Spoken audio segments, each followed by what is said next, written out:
नमस्कार दोस्तों, आज हम एनसीईआरटी क्लास 6 की पॉलिटी शुरू चैप्टर 8। इससे पहले अपन ने सेवन्थ चैप्टर देख लिए हैं। उसमें 3 अपनी इकाई देखे हैं। आज इकाई 4th है, इसका चैप्टर है 8th। ठीक है, इससे पहले अपन 7th चैप्टर देख चुके हैं। ठीक है, तो इसका 8th चैप्टर है ग्रामीण क्षेत्र में आजीविका।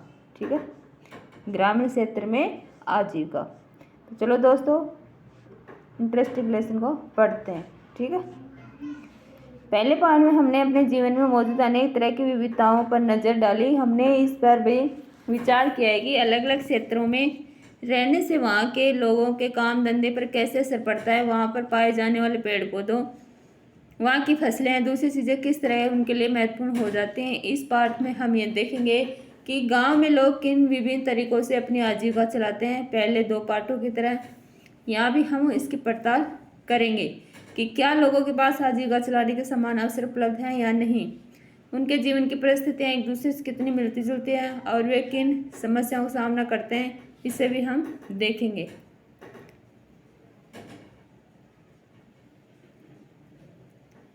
कलपट्टू गांव तमिलनाडु में समुद्र तट के पास एक गांव है कलपट्टू। यहाँ लोग कई तरह के काम करते हैं। दूसरे गांवों की तरह यहाँ भी खेती के अलावा कई काम होते हैं, जैसे टोकरी, बर्तन, घड़े, ईंट, बैलगाड़ी इत्यादि बनाना। कलपट्टू में कुछ लोग नर्स, शिक्षक, धोबी, बुनकर, नाई, साइकिल ठीक करने वाले और लोहार के रूप में अपनी सेवाएं देते हैं। यहाँ कुछ दुकानदार, एक व्यापारी भी है। जो मुख्य गली है वह बाजार की तरह दिखती है। उसमें आपको तरह तरह की कई छोटी दुकानें दिखेंगी, जैसे चाय, सब्जी, कपड़े की दुकान तथा 2 दुकानें बीज और खाद की, 4 दुकानें चाय के, जहाँ टिफिन भी मिलता है।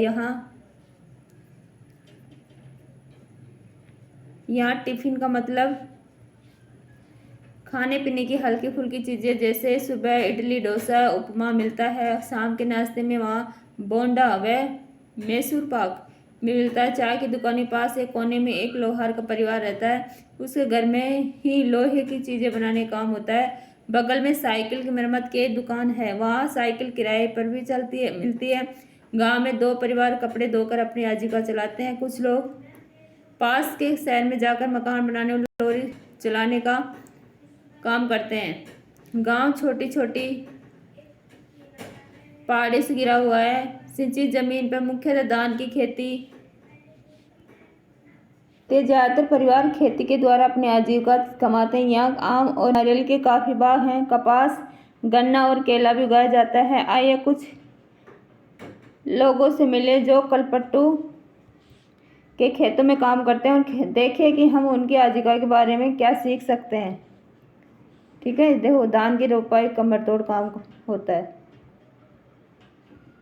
तुलसी क्या है? तुलसी। हम सब यहाँ रामलिंगम की ज़मीन पर काम करते हैं। उसके परिवार के पास कलपट्टू में 20 एकड़ धान के खेत हैं।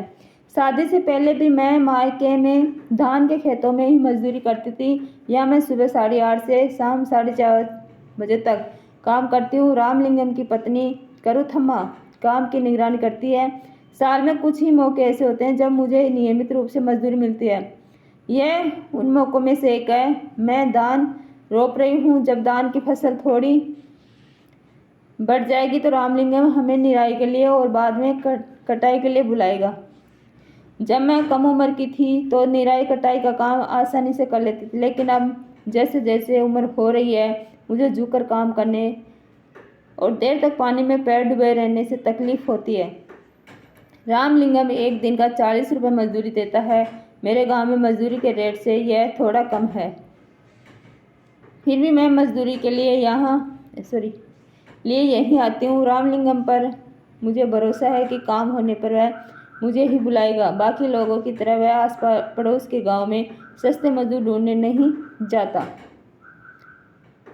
मेरा पति रमन भी एक मजदूर है। हमारे पास कोई ज़मीन नहीं है। साल के इन महीनों में वह खेतों में कीड़ों की दवाई छिड़कता है। जब खेतों में कोई काम नहीं मिलता तो उसे पास की पत्थर या नदी से बालू ढोने का काम मिल जाता है। ये पत्थर और बालू पास के शहरों में मकान बनाने के लिए ट्रक से ले जाए जाते हैं। खेत में काम करने के अलावा मैं घर का सारा काम करती हूँ। मैं घर के सबके लिए खाना बनाती हूँ, कपड़े धोती हूँ, सफाई करती हूँ। दूसरी औरतों के साथ जाकर जंगल से लकड़ी भी लाती हूँ। गांव से करीब 1 किलोमीटर दूर बोरवेल है, जहाँ से पानी लेकर आती हूँ। मेरा पति घर का सामान जैसे साग सब्जी खरीदने मेरी मदद करता है। ये वो बता रखा है कि कौन से महीने में वो रोपाई होती है, फिर कौन से महीने में। देखो रोपाई कब होती है, जुलाई से अगस्त। कब होती है, जुलाई से अगस्त। फिर निराई सितंबर से अक्टूबर, फिर कटाई नवंबर से दिसंबर। ठीक है, फिर ऐसे चलता रहता है सर्किल। ठीक है, जनवरी फरवरी मार्च अप्रैल मई जून जुलाई। ठीक है, हमारी 2 बेटियां हमारे जीवन की खुशी हैं। दोनों ही स्कूल जाते हैं। पिछले साल एक बेटी बीमार पड़ गई थी तो उसे शहर के अस्पताल ले जाना पड़ा। हमने उसके इलाज के लिए रामलिंगम से उधार लिया था और उस उधार को चुकाने के लिए हमें अपनी गाय बेचनी पड़ी। जैसा कि आपने तुलसी कहानी में पढ़ा, ग्रामीण इलाकों में गरीब परिवारों को बहुत सारा समय पानी और जलावन की लकड़ी लाने जानवर चराने में बीतता है। इन कामों से कोई पैसा नहीं मिलता है, लेकिन गरीब परिवारों में ये काम बहुत महत्वपूर्ण हो जाते हैं। वे मजदूरी से थोड़ा सा पैसा कमाते हैं, उससे गुजारा नहीं होता। घर चलाने और जिंदगी बसर करने के लिए इन कामों को करना पड़ता है।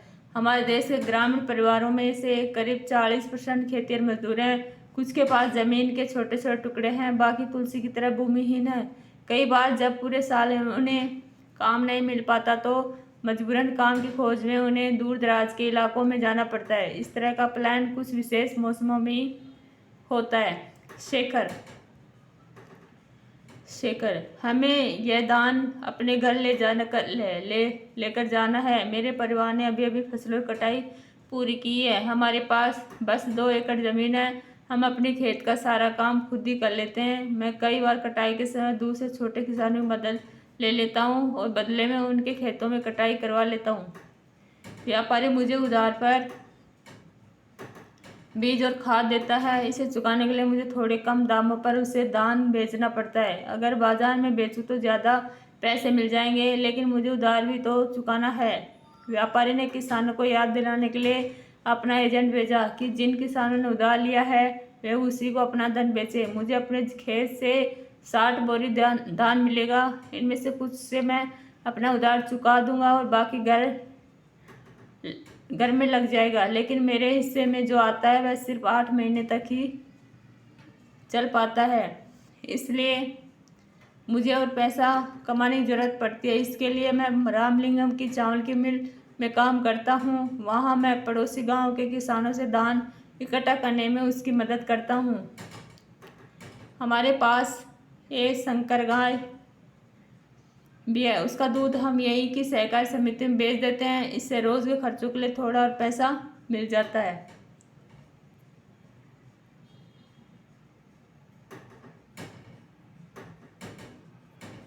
एक मिनट। ठीक है, हाँ। कर्ज लेने पर जैसा कि आपने ऊपर पढ़ा, कई बार से कर्ज से किसान जरूरी चीजें खरीदने के लिए पैसा कर्ज लेते हैं। अक्सर ये पैसा बीज खाद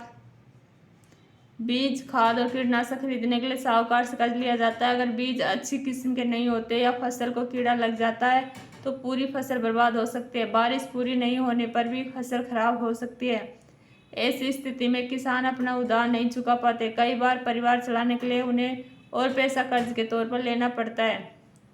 जल्द ही कर्ज इतना बढ़ जाता है कि किसान कितना भी कमा ले वह उसे चुका नहीं पाता। इस स्थिति में कहते हैं कि किसान कर्ज तले दब गया है। पिछले कुछ सालों में यह किसानों की विपदा का मुख्य कारण बन गया है। कई क्षेत्रों में किसानों ने कर्ज के बोझ से दबकर आत्महत्या तक कर ली है।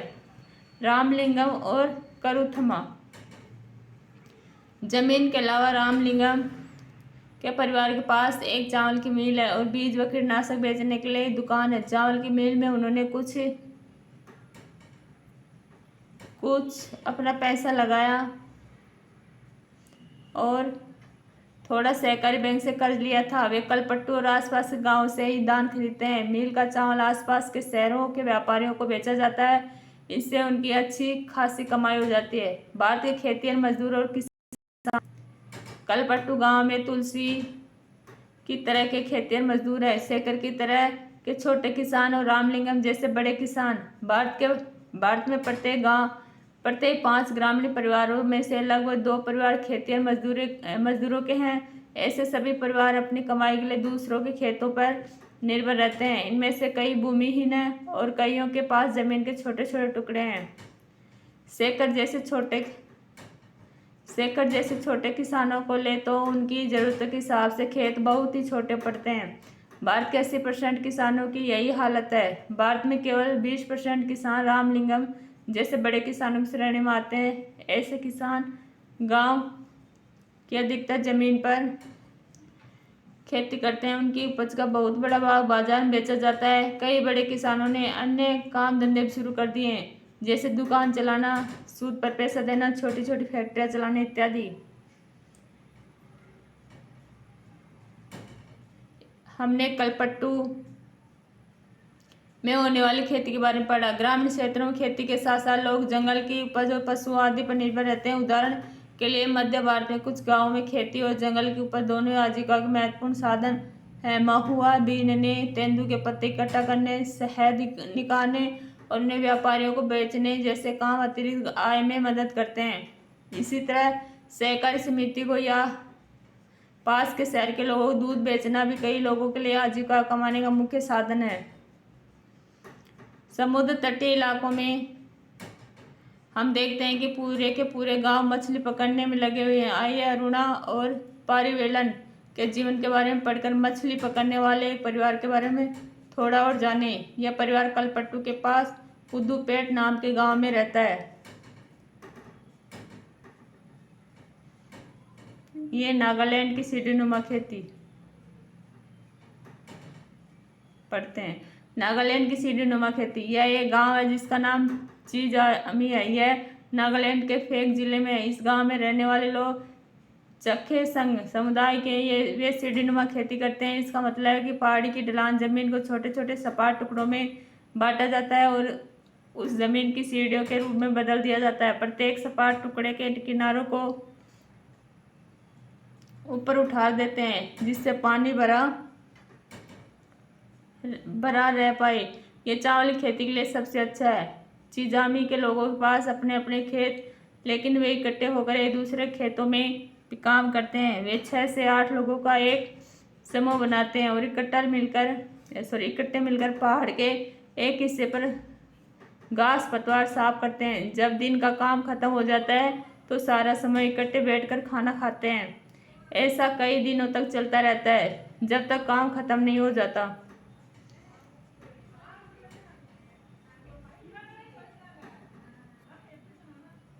अरुणा और पारिवेलम। पुट्टुपेट कलपट्टू से ज़्यादा दूर नहीं है। यहाँ लोग मछली पकड़ अपनी आजीविका चलाते हैं। उनके घर समुद्र के पास होते हैं और वहाँ चारों ओर जाल और कैटामैरन बोलते हैं मछुआरों की खास तरह की छोटी नाव कैटामैरन की पंक्तियाँ दिखाई देती हैं। सुबह 7 बजे समुद्र किनारे बड़ी गहमागमी रहती है। इस समय सारे कैटामैरन मछलियाँ पकड़कर लौट आते हैं। मछली खरीदने बेचने के लिए बहुत सारी औरतें इकट्ठी हो जाती हैं। मेरा पति परिवेलन, मेरा भाई और जीजा आज बड़ी देर से लौटे। मैं बहुत परेशान हो गई थी। ये हमारे कैटामैरन में इकट्ठे ही समुद्र में जाते हैं। उन्हें बताया कि आज वे तूफान में फंस गए थे। आज जो मछलियाँ पकड़ी गई थी उनमें से मैंने परिवार के लिए कुछ मछलियाँ एक तरफ उठाकर रख दी, बाकी मैं नीलाम कर दूंगी। इस नीलामी से जो पैसा मुझे मिलता है वह 4 भागों में बट जाता है। 3 हिस्से उन 3 लोगों में बढ़ जाते हैं जो मछली पकड़ने जाते हैं। बाकी एक हिस्सा उसे मिलता है जिसकी नाव और जाल वगैरह होते हैं। चूँकि जाल कैटामैरन और उसका इंजन हमारे हैं तो वह हिस्सा भी हमें भी मिल जाता है। हमने बैंक से उधार लेकर एक इंजन खरीदा है जो कैटामैरान में लगा हुआ है। इससे ये लोग समुद्र में दूर तक जा पाते हैं और ज़्यादा मछलियाँ मिल जाती हैं। नीलामी में जो औरतें यहाँ से मछलियाँ खरीदती हैं वे टोकरे भर भर कर पास के गाँव में बेचने के लिए ले जाती हैं। कुछ व्यापारी भी हैं जो शहर की दुकानों के लिए मछलियाँ खरीदते हैं। मैं दोपहर 12 बजे तक नीलामी का काम निपटा पाती हूँ। शाम को मेरा पति और बाकी रिश्तेदार मिलकर जाल को सुलझाते हैं और उसकी मरम्मत करते हैं। कल सुबह सुबह 2 बजे वे फिर समुद्र की तरफ चल देंगे। हर साल मानसून के दौरान करीब 4 महीने तक वे समुद्र में नहीं जा पाते क्योंकि यह मछलियों के प्रजनन का समय होता है। इन महीनों में हम व्यापारी से उधार लेकर अपना गुजारा चलाते हैं। इस कारण बाद में हमें मजबूरी में उसी व्यापारी को मछली बेचनी पड़ती है और हम खुद खुली नीलामी नहीं कर पाते। वे खाली महीने काटना सबसे मुश्किल होता है। पिछले साल में सुनामी के कारण हमारा बड़ा नुकसान हुआ। ये देखो स्थानीय बाजार मछलियाँ बेचती हुई मछुआरे।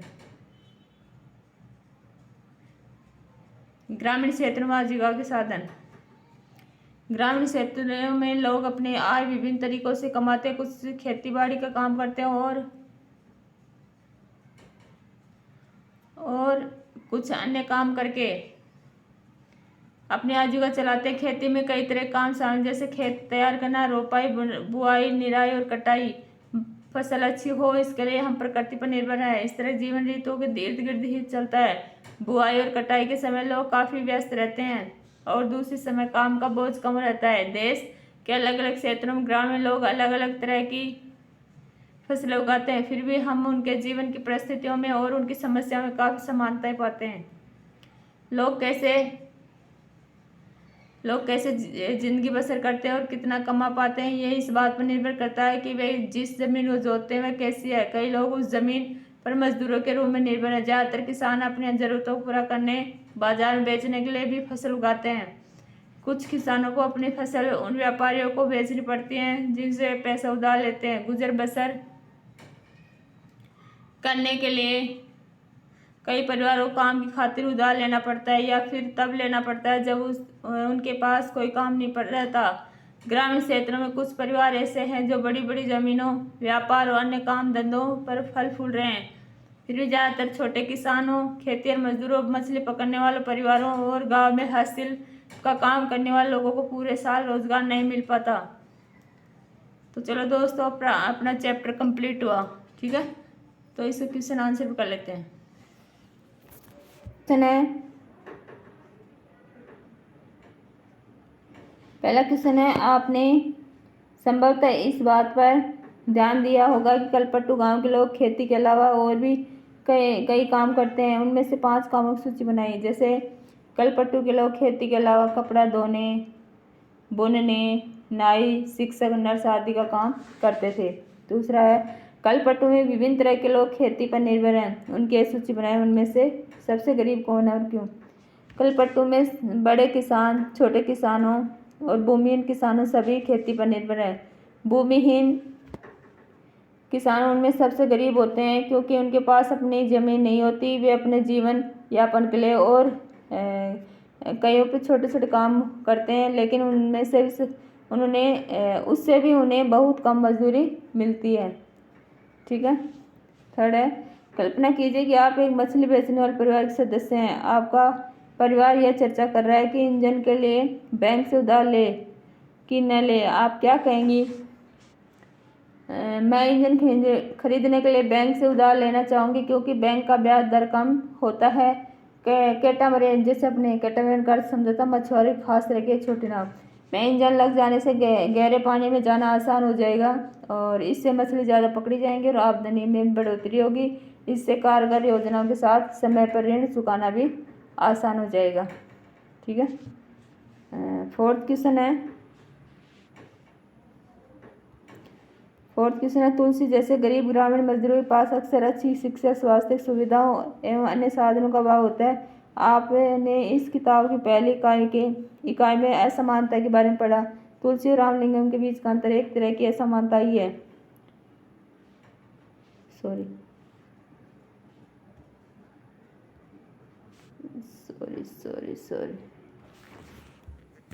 ये क्या सॉरी क्या यह एक उचित स्थिति आपके विचार में? इसके लिए क्या किया जा सकता है? कक्षा में चर्चा कीजिए। तुलसी और रामलिंगम के बीच का अंतर एक अच्छी स्थिति नहीं है। ये असमानता कि उनकी आय में अंतर के कारण उत्पन्न हुई है। इसके लिए सरकार को तुलसी जैसे किसानों की स्थिति में सुधार के लिए कुछ ठोस कदम उठाने चाहिए। न्यूनतम मजदूरी दर को कड़ाई से लागू करना चाहिए जिससे तुलसी जैसे मजदूर की आय बढ़ सके। ग्रामीण रोजगार योजना के तहत तुलसी जैसे मजदूर को रोजगार मुहैया करवाना चाहिए। ठीक है। अपना 5th क्वेश्चन है, आपके अनुसार सरकार शेखर जैसे किसानों को कर्ज से मुक्त दिलाने में कैसे मदद? सरकार को एक ऐसी व्यवस्था करनी चाहिए कि शेखर जैसे मजदूर अपनी उपज कर्जदारों के हाथों बेचने में मजबूर ना हो। न्यूनतम समर्थन मूल्य का लाभ शेखर जैसे किसानों के पास पहुंचना चाहिए। कटाई के समय फसलों खरीदारी में सरकार को शेखर जैसे छोटे किसानों पर प्राथमिकता देनी चाहिए। ठीक है। और ये आप कर सकते हो। क्या है, नीचे दी गई तालिका बढ़ते शेखर रामलिंगम की स्थिति की तुलना कीजिए। ये हमने चैप्टर में पढ़ा था। जैसे कर सकते हो आप, जैसे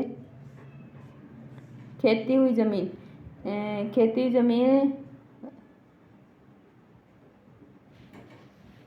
शेखर के पास कितनी थी? 2 एकड़, यही थी ना, 2 एकड़। और रामलिंगम के पास 20 एकड़, यही थी ना। और मजदूरों की ज़रूरत शेखर को कितनी थी? इसको श्रम की आवश्यकता नहीं थी। ठीक है। और इसको मजदूरों को काम पर रखता था। ठीक है। और उधार की ज़रूरत इसको कितनी थी? जैसे इसको थी शेखर को बीज उर्वरक कीटनाशक आदि के लिए ऋण की आवश्यकता होती थी, वह व्यापारी ऋण लेता था, ये ऋण लेता था। ठीक है, शेखर। और रामलिंगम वह चावल के मेल स्थापित करने के लिए बैंक से ऋण लेता था। फसल का बिकना, वह कर्ज चुकाने के लिए धान के कुछ बोरी बेचता था, ये कुछ नहीं करता था। ठीक है। और